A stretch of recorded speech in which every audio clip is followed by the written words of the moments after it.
Bonsoir et bienvenue au Champeau. Quel succès, c'est incroyable.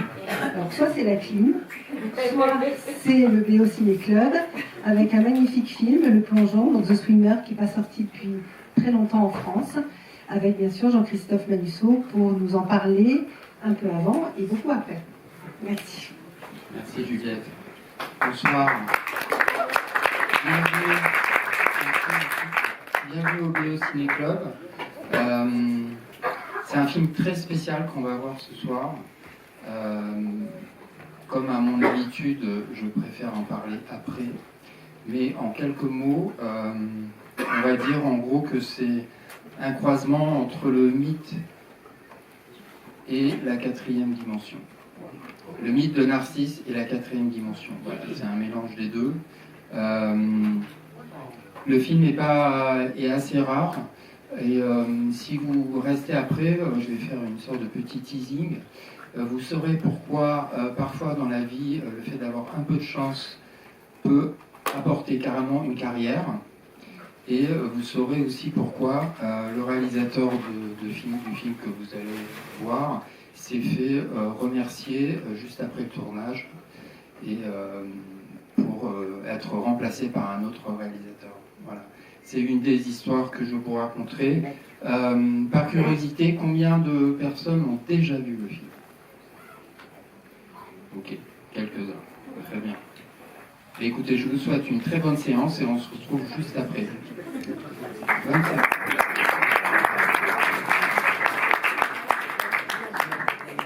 Donc on va revenir à la source, à l'origine du film. À l'origine du film, donc, il y a un écrivain qui s'appelle John Cheever, qui est considéré un petit peu comme, on va dire, le Tchekhov des faubourgs. C'est un écrivain qui est relativement peu connu en France, mais très apprécié aux États-Unis, qui s'est spécialisé dans l'écriture de nouvelles. Il a écrit énormément de nouvelles et quelques romans. Donc en 64, il sort une nouvelle dans le New Yorker qui s'appelle The Swimmer. Et c'est très curieux parce qu'en fait, au départ, John Cheever, il avait carrément écrit un roman, quoi. Il avait écrit un roman de 150 pages et il a eu envie de le réduire à une nouvelle de 12 pages. C'est quand même assez original. Il a vraiment eu envie de garder l'essentiel et je pense qu'il a mis beaucoup de lui-même dans cette histoire parce que c'était quelqu'un d'assez tourmenté, on va dire, qui a eu des problèmes d'alcool pendant une bonne partie de sa vie. Et voilà, donc l'histoire est considérée, enfin la nouvelle est considérée comme une de ses meilleures. Et donc un couple de cinéastes, Frank et Léonore Perry, ont eu envie de l'adapter au cinéma, donc ils ont racheté les droits. Et en fait, quelques années auparavant, ils avaient fait un film qui est inconnu au bataillon aujourd'hui, mais qui gagne à être revu, qui s'appelait David et Lisa, qui était l'histoire de deux jeunes qui se liaient d'amitié dans un asile psychiatrique. Et donc ils essayent de monter le film, ils n'y arrivent pas, ils veulent le monter d'une façon indépendante, mais ça ne marche pas. Et puis ils croisent la route de Sam Spiegel. Alors Sam Spiegel, vous connaissez sûrement, c'est un des grands producteurs hollywoodiens à qui on doit des petits films comme Le Pont de la rivière Kwai ou Laurence d'Arabie. Et donc Spiegel est intéressé par le sujet. Et donc ils signent un contrat, mais dans le contrat il est bien spécifié qu'ils n'auront pas le final cut. Donc bon, ils sont un peu acculés, ils n'ont pas trop le choix, donc ils signent. Et pour jouer le rôle principal, il fallait une star pour pouvoir financer le film. Donc on fait appel à William Holden, à d'autres acteurs qui refusent. Il faut dire que c'est pas forcément un rôle facile comme ça quand on lit le scénario. Et Burt Lancaster se montre vivement intéressé. Il se trouve que Lancaster était un ami justement de Sam Spiegel. Donc voilà, donc le truc qui est ce qui est assez intéressant de noter, c'est que Lancaster était pas du tout un bon nageur. Il avait même pire que ça, il avait une peur de l'eau. Donc il faut l'applaudir parce qu'il a eu beaucoup de courage donc d'accepter ce rôle. Et d'ailleurs c'est un acteur intéressant puisque là quand le film a été tourné il avait 55 ans. On voit quand même la forme dans laquelle il était. Et ensuite, par la suite, dans sa carrière, il a accepté pas mal de rôles aussi très, très risqués, très osés. Donc c'est vraiment un acteur courageux, intéressant et voilà, qui prenait beaucoup de risques. Donc pour se préparer pour The Swimmer, il a fait appel à un coach, évidemment. Et il s'est entraîné pendant 3 mois pour pouvoir remplir, jouer le rôle d'une façon convaincante. Donc le tournage, malheureusement, se passe assez mal. Il y a assez vite des tensions entre Burt Lancaster et Frank Perry, donc le réalisateur, qui n'ont visiblement pas la même façon de voir les choses, quoi. Ils ne voient pas du tout l'évolution du personnage de la même façon. Pour eux, ils sont pas en osmose. Sam Spiegel, il est plutôt dans le camp de Burt Lancaster. Et il y a une scène sur laquelle je vais revenir tout de suite qui va sceller un petit peu ce divorce, parce qu'à la fin du tournage, il reste juste quelques petites scènes à faire. Et Frank Perry apprend qu'il est carrément viré, quoi. Il n'y a que sa femme qui va continuer à suivre de loin comme ça le tournage et qui va empêcher que Sam Spiegel ruine complètement le film. Donc pour que le film puisse sortir, donc Spiegel décide qu'il faut retourner une bonne partie des scènes. Perry dira par la suite qu'il reste à peu près la moitié des scènes qu'il avait tournées dans le film. Donc pour tourner ces nouvelles scènes, Spiegel fait appel à... non, c'est Lancaster qui suggère de passer par Sidney Pollack, qui est un de ses amis. Et donc c'est Sidney Pollack qui vient retourner une partie des scènes. D'ailleurs, cette différence de scènes de tournage, on le voit dans le film, puisque la plupart des scènes sont tournées dans le Connecticut, donc dans le nord-est des États-Unis. Et le film commence avec, on voit très bien que c'est pas le Connecticut, c'est plutôt la Californie, au moment du générique. Donc voilà, il y a quelques comme ça petits flottements au niveau de la continuité. Et surtout, ce qui va sceller cette rupture avec le réalisateur Frank Perry, c'est une scène, la scène quand il retrouve son ex, vous savez, à la fin. Et cette scène, au départ, elle était jouée par une actrice qui s'appelle Barbara Loden, qui était à cette époque-là la femme d'Elia Kazan, et qui elle-même a réalisé un très très beau film qui s'appelle Vanda. Et c'est elle qui jouait cette scène, et en fait dans la scène, Barbara Loden et Lancaster se sont un petit peu laissés emporter apparemment par l'émotion, et ils sont devenus très intimes. À un moment, Lancaster a fait glisser le haut de son maillot, et voilà, ils sont un petit peu emballés. Et Perry, lui, il trouvait ça super, quoi. Il trouvait que ça allait complètement dans le film, et il voulait garder la scène. Et Sam Spiegel était contre. Donc, et il paraît, d'après ce que j'ai pu comprendre, que vu que Loden était marié à Elia Kazan, ils en ont parlé à Kazan. Kazan leur a dit oui, je vais vous défendre, etc. Il n'y a pas de souci. Et puis en fait derrière, il aurait dit à Spiegel de virer Frank Perry, quoi. Bon, est-ce que c'est vrai ou non, on ne le saura pas. Mais en tout cas, donc le réalisateur est viré. Pollack finit le film entre guillemets, et évidemment quand le film sort, il ne marche pas. Il reçoit quand même des bonnes critiques, mais globalement, voilà, à sa sortie, c'est plutôt un échec. Le style que voulait Perry pour le film était, j'imagine, plus artistique, enfin en tout cas plus réaliste que ce qu'on voit au final, mais ça on y reviendra, j'y reviendrai dans la conclusion. Donc pour parler de la musique, donc ceux qui ont fait gaffe, avant la séance, il y a 2 morceaux qui tournaient, comme je le fais à chaque fois, et c'était évidemment des morceaux de Marvin Hamlisch, les 2 morceaux les plus connus, on va dire, de Marvin Hamlisch. Alors, qui est Hamlisch, qui est mort en 2012? Eh bien, figurez-vous, c'est pas le premier dans ce ciné-club à être un enfant prodige, quoi. Son père était accordéoniste et chef d'orchestre, et dès l'âge de 5 ans, il était capable d'écouter un morceau à la radio et le jouer tout de suite au piano. À l'âge de 6 ans, il est rentré à la Juilliard School, qui avait un programme pour les enfants aussi jeunes que ça.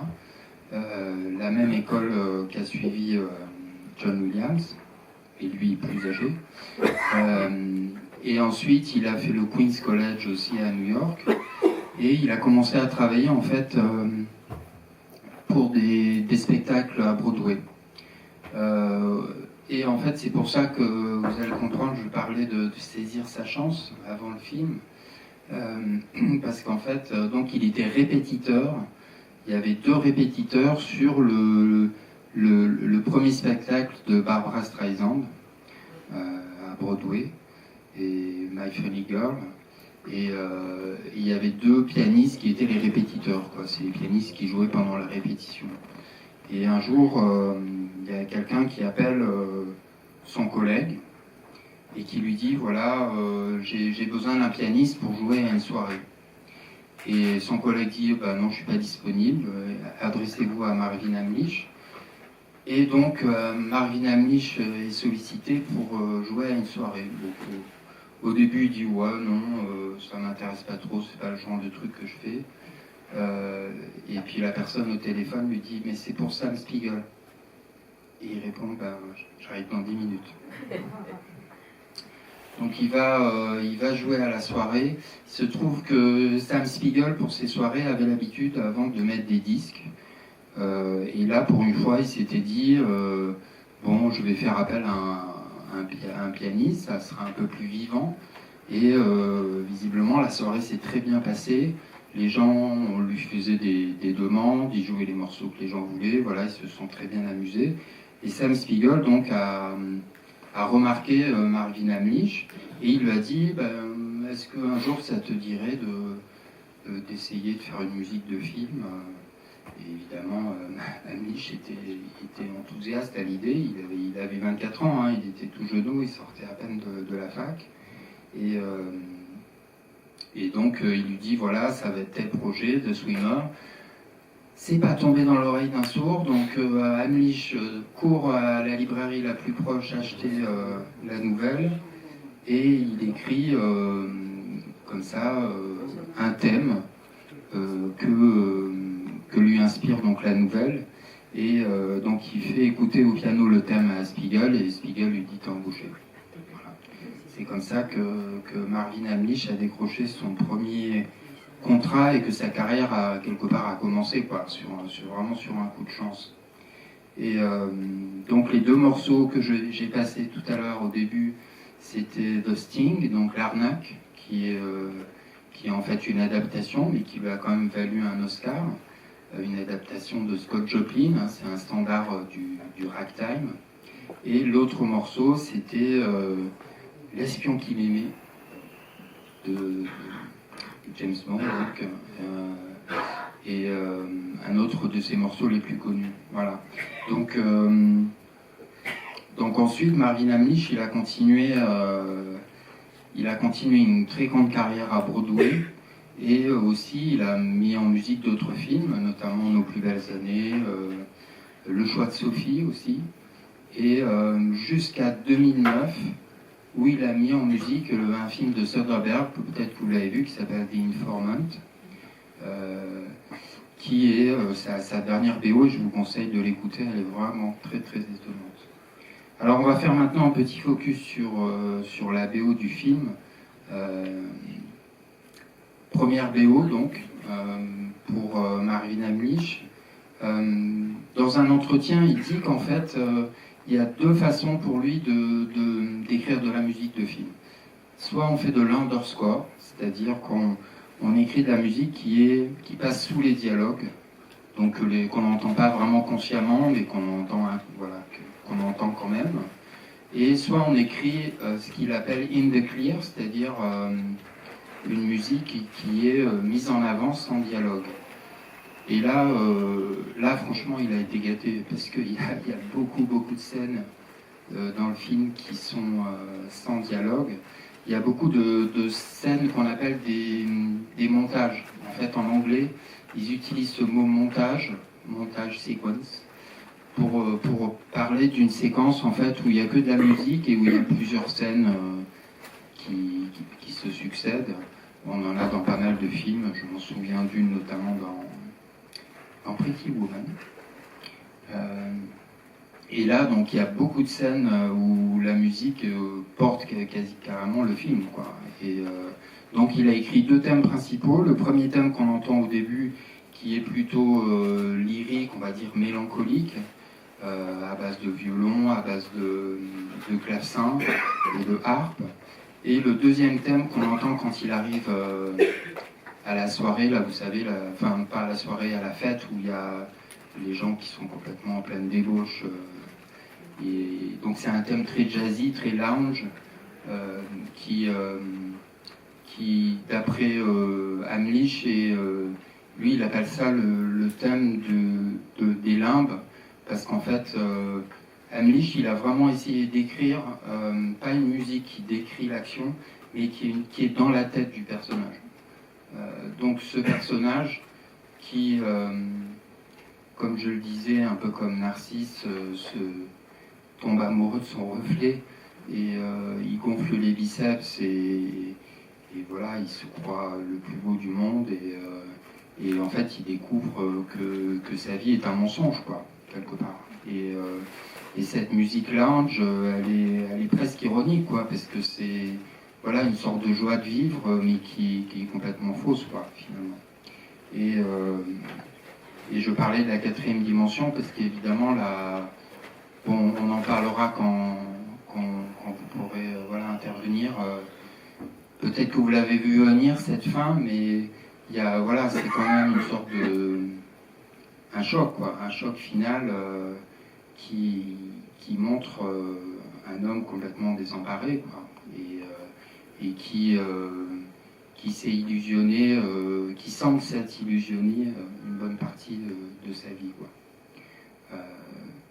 Donc dans le film, il y a à la fois un côté réaliste, mais il y a un côté complètement rêvé, quoi. Et ça, je pense que le fait qu'il y ait eu deux réalisateurs, deux tournages, et que on essaye de marier des éléments complètement hétérogènes, en fait, ça se ressent quelque part, on le ressent inconsciemment, et en fait, je trouve que ça joue pour le film, parce que ça lui donne un côté décousu, et ce côté décousu, c'est exactement ce qui se passe dans la tête de Ned Merrow. C'est quelqu'un qui est perdu, qui presque qui sait plus qui il est, et c'est intéressant de voir le choix qui a été fait par Eleanor Perry, c'est elle qui a écrit le scénario original, adapté donc de la nouvelle de Cheever. Évidemment, la nouvelle faisait 12 pages, donc pour un film d'1h30, c'était pas suffisant. Donc elle a rajouté pas mal de choses. Elle a rajouté les rencontres qu'il fait, par exemple la rencontre avec le petit garçon, la scène de rupture, enfin la scène de retrouvailles avec son ex à la fin. Et Cheever était enthousiaste, quoi. Il aimait tout. D'ailleurs, c'est le seul de ses travaux qui a été adapté au cinéma. Et pour l'anecdote, il fait une petite apparition dans le film, puisque c'est lui qu'on voit en train de roupiller complètement ivre dans une bouée. Un peu ironique d'ailleurs quand on sait qu'il a eu des problèmes d'alcool pendant une bonne partie de sa vie. Donc il avait de l'autodérision, c'est bien. Et, et donc voilà, donc elle a fait des choix, Eleanor Perry, ses choix sont vraiment très intéressants. Pourquoi? Parce qu'elle a choisi d'éviter la facilité. La facilité pour un sujet comme ça aurait été d'une part de faire des flashbacks, c'est-à-dire de montrer la vraie vie de Ned Merrow, et d'autre part, ça aurait été d'utiliser une voix off. Mais elle n'utilise pas de voix off, donc on évite la facilité. Par contre, ils n'ont pas fait le choix du noir et blanc, ça aussi c'est curieux, parce que le noir et blanc aurait au contraire accentué le côté rêverie, le côté irréel du film. Donc là, on a un mélange de réalisme avec les couleurs et de une sorte de voilà de quatrième dimension, on va dire. Il y a quelque chose qui colle pas, il y a quelque chose de d'irréel, il y a quelque chose de cassé, quoi. On a l'impression que voilà, il y a quelque chose de cassé, et ce sentiment de rupture, il s'accentue au fur et à mesure du film, et la musique joue son rôle, puisqu'elle accentue, par ses multiples interventions, elle accentue ce malaise qui grandit, quoi, au fur et à mesure du film, et à la fin, donc il y a cette révélation.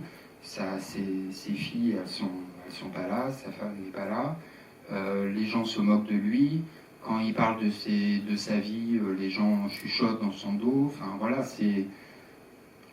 il y a quelque chose de, on va dire, presque de pitoyable chez lui, mais en même temps, c'est Burt Lancaster, donc on peut pas être... c'est ça un peu le génie du casting de ce film, et ça marche justement parce qu'ils ont choisi Burt Lancaster. Ça aurait beaucoup moins marché avec un autre. C'est qu'on a une sympathie naturelle pour lui, quoi. Même si on apprend que c'est un salopard, qu'il paye pas ses dettes, etc. Il n'empêche que voilà, et ça marcherait pas si c'était pas le cas, parce que le drame doit s'appuyer sur évidemment une empathie pour le personnage. Alors dans ces entretiens, Amnish, il dit par le bruit de l'eau, c'est curieux, pour ses orchestrations, et il a été inspiré par le côté dramatique donc, de l'histoire. Et en fait, il était très attaché à ce premier film, même si après, il savait qu'il allait faire des choses plus maîtrisées, évidemment, et ça a été le cas. Mais il a réussi, en fait, à faire quelque chose. C'est un peu une sorte de prodige, je trouve, cette première BO. C'est un coup de maître, quoi. Et en fait, dans les entretiens, voilà, il raconte que quand les gens venaient le féliciter pour cette BO, ça le touchait parce que voilà, c'était quelque chose d'émouvant pour lui, quoi. Voilà. Est-ce que vous avez des questions? Excusez-moi. Ce que vous venez de dire de la couleur, excusez-moi, vous venez de dire de la couleur est très, très intéressant apparemment, parce que au début du film, on voit que la nature, le côté beau, avec les animaux qui font peur de quelque chose, dans la couleur, et après on voit la couleur dans ces films américains très réalistes, très choquants, très... Donc la couleur, je trouve que c'est très bien pour voir. En blanc et noir, on n'aurait pas vu ça. C'est ça que j'ai trouvé très intéressant. Oui, il y a un côté féerique, en fait, presque au début du film. Ah oui, avec ces animaux qui ont peur d'un chasseur ou je ne sais pas, ils s'échappent. Je trouve bien que la couleur a réalisé ce que vous avez dit, c'est-à-dire c'est réel, et cette fantaisie, la nature, ça me peut dire tout. Dans la carte, il m'a étonné comme... parce que mais c'est aussi brutal comme acteur. On l'a vu dans des rôles qui n'ont rien à voir avec ce film. Donc ça m'a étonné, mais ça marque bien ce côté un peu ambigu. Et puis l'autre chose, c'est le mythe de Narcisse, hein, qui se regarde dans l'eau, c'est des enchantements. Mais je trouve ce film, grâce à vous, hein, aussi, très intéressant parce qu'il y a tout ça. Et ça m'a dérangé, moi. Qu'est-ce qui vous a dérangé? Oui, on ne sait pas où on est, mais c'est le travail côté américain, dans les cocktails, avec les boissons, social, très standing. Et après, ces côtés complètement où on part dans un autre monde, dans un Oui, oui. Après, il faut aussi mettre dans le contexte, c'est-à-dire que 68, on est donc l'année d'avant Easy Rider, et c'est vraiment cette période du cinéma américain pré-Nouvelle Hollywood, Ouais. Et c'est une période où le cinéma commence vraiment à aborder des sujets très, très, on va dire, à la pointe, quoi, des sujets un peu gênants, dérangeants. Il y a pas mal de films de cette époque-là, entre 65 et 70, qui sont presque des films expérimentaux, quoi. Et je pense à Seconds, par exemple.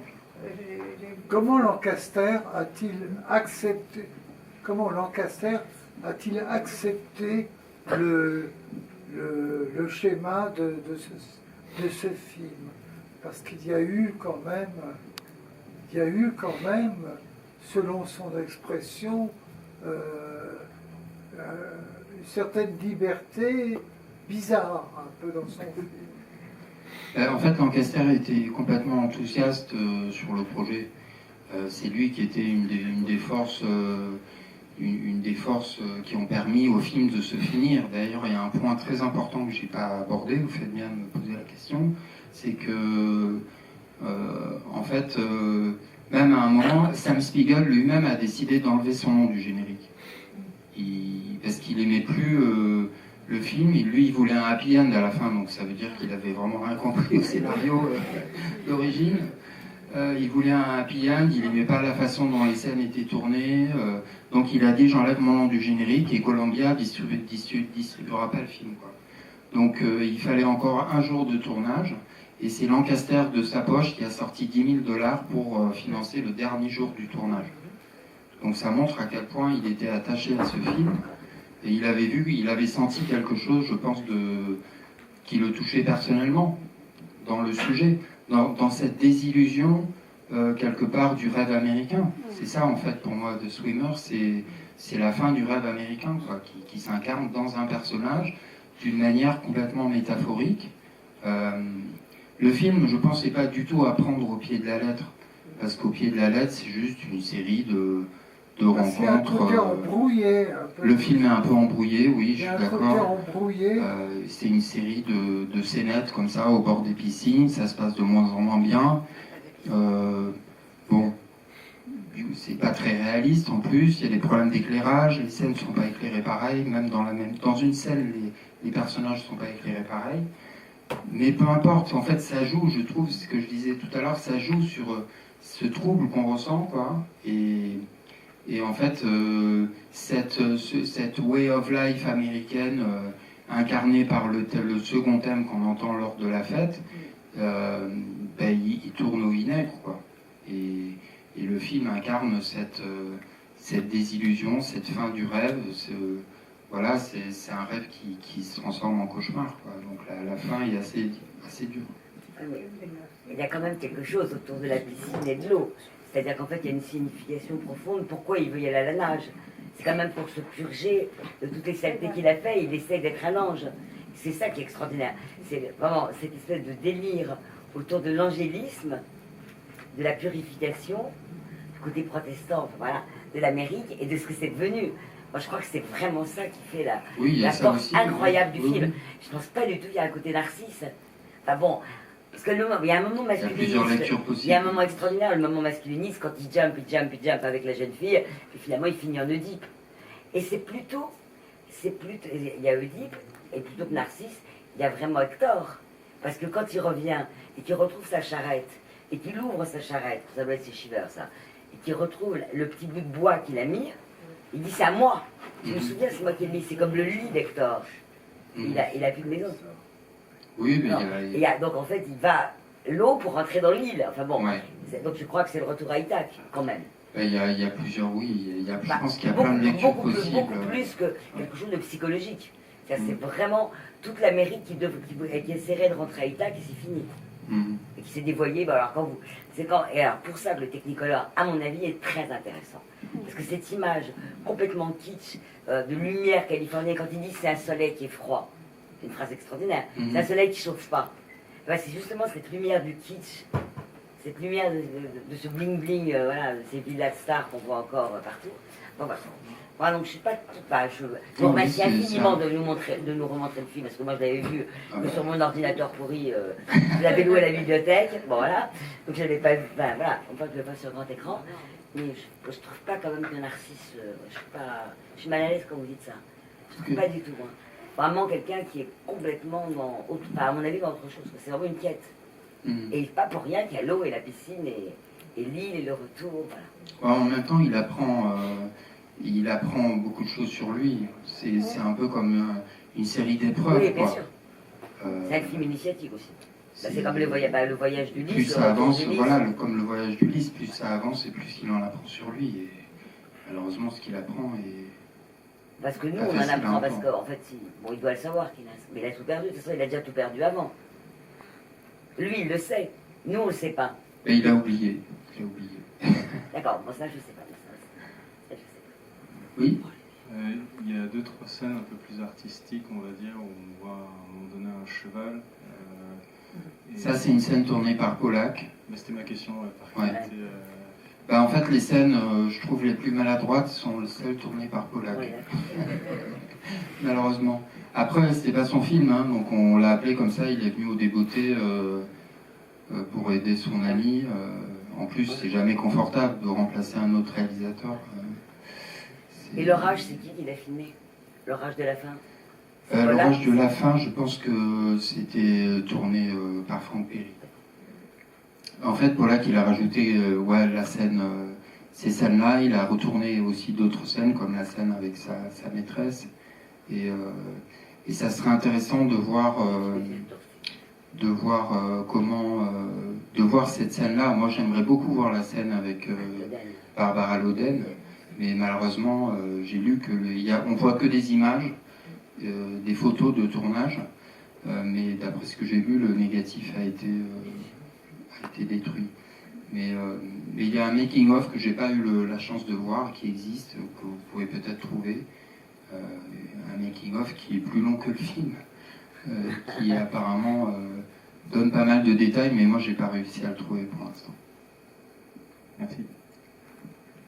Et la jeune comédienne, je voudrais savoir en fait, comment il avait été accueilli le film quand il est sorti, c'était quoi les retours, les critiques qui avaient été faites à l'époque D'après ce que j'ai compris, on en parlait tout à l'heure avec Juliette, le film n'est pas sorti en France en 68 à cause des événements.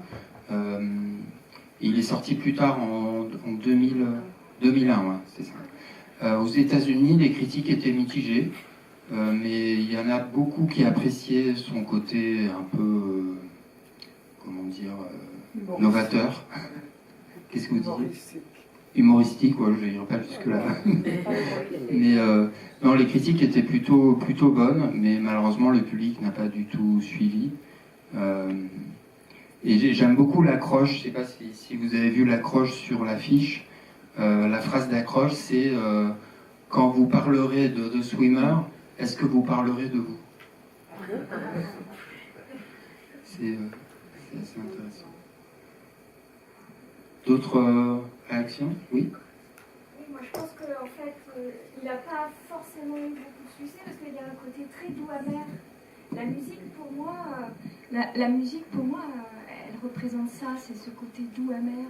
Il y a une espèce de nostalgie aussi de peut-être un paradis perdu, ce paradis qu'il s'est créé et qu'il essaye de rechercher. Et il s'accroche en tant que même dans les vagues de la piscine. Enfin, c'est comme s'il voulait se replonger dans ce paradis perdu. Et c'est une illusion, bien évidemment. Lui, il le sait peut-être, sans doute peut-être, mais il y a une prise de conscience au fur et à mesure de ses pérégrinations. Et cette musique qui est assez lancinante, quelque part, qui revient comme en boomerang tout au long des séquences, c'est pas un hasard s'il crée comme ça cet ostinato de la musique qui revient. Moi, ça me fait penser, enfin, c'est une parenthèse, mais justement à Ennio Morricone dans Le Professionnel, la musique qui revient de manière lancinante, toujours, souvent dans les silences. Et donc là c'est le thème, mais il y a un côté assez nostalgique aussi du film et de cette vie qu'il s'est créée et qui n'est pas la réalité. Donc il y a cette ambivalence, cette ambiguïté, et nous sommes les spectateurs qui sommes pris aussi au piège de ça. Et on voit bien que l'eau, comme disait Madame, c'est aussi a une signification, pas forcément de purification, mais c'est comme une espèce de vernis qui, au fur et à mesure, se décape. Et l'eau permet, en fait, à cet homme d'enlever ce vernis parce que petit à petit, il s'effrite. Oui, il y a une transformation. Il se décape. Il y a une transformation de l'acteur, du personnage. Oui. Il s'échappe dans l'eau, il y a une espèce de purification. Il cherche l'eau pour s'échapper. Chaque fois, il saute, il pense qu'il va trouver un autre milieu, une autre piscine. Mais finalement, il ne trouve pas la piscine qu'il veut, parce qu'il cherche une eau qui est dans l'absolu. Mais c'est pour ça que j'aimais bien au début du film. Pour moi, tout est là. On commence le film dans cette forêt où on marche et on voit tous ces animaux qui sont là très beaux. Tout à coup, ils sont inquiets. Ils commencent à voler, ou les lapins qui sautent.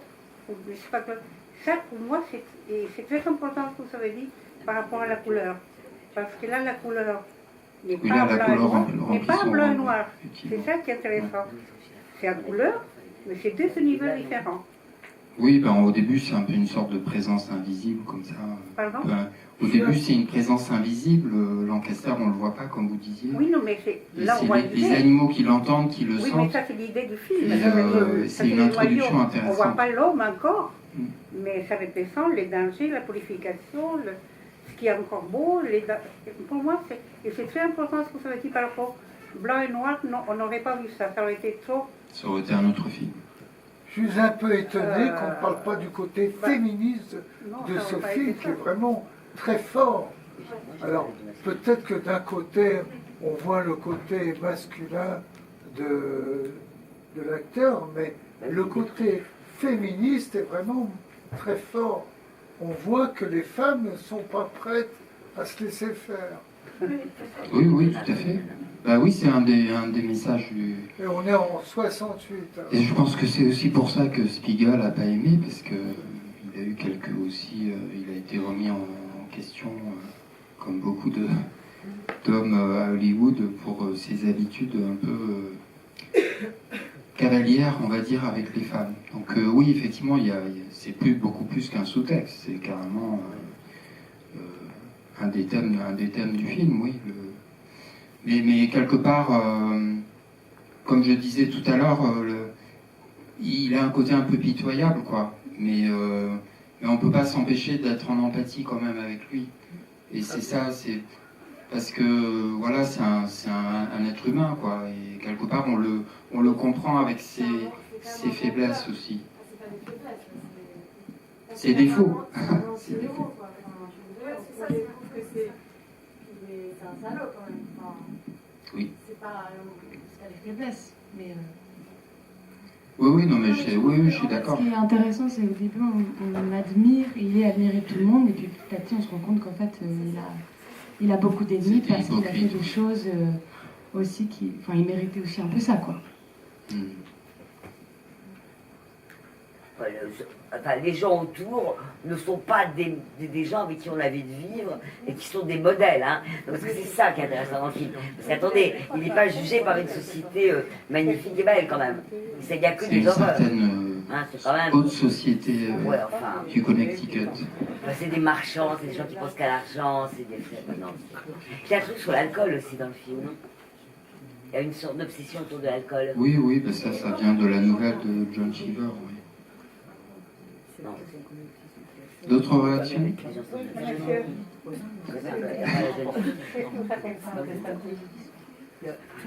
je voudrais savoir, en tant que cinéaste, qu'est-ce qu'il a fait En Frank Perry, en fait, avec sa femme, ils se sont séparés et ils ont fait des films séparément.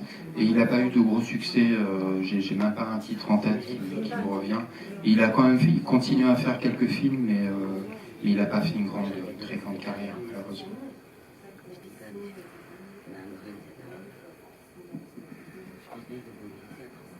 Bon, bah écoutez, on va peut-être en rester là. Merci beaucoup d'être venus. Rendez-vous donc en septembre pour la reprise du Ciné-Club. On est en train de finir la programmation de la rentrée, donc ça reprend en septembre, comme d'habitude, le jeudi soir, une fois par mois. Voilà, et puis passez un très bel été et à bientôt.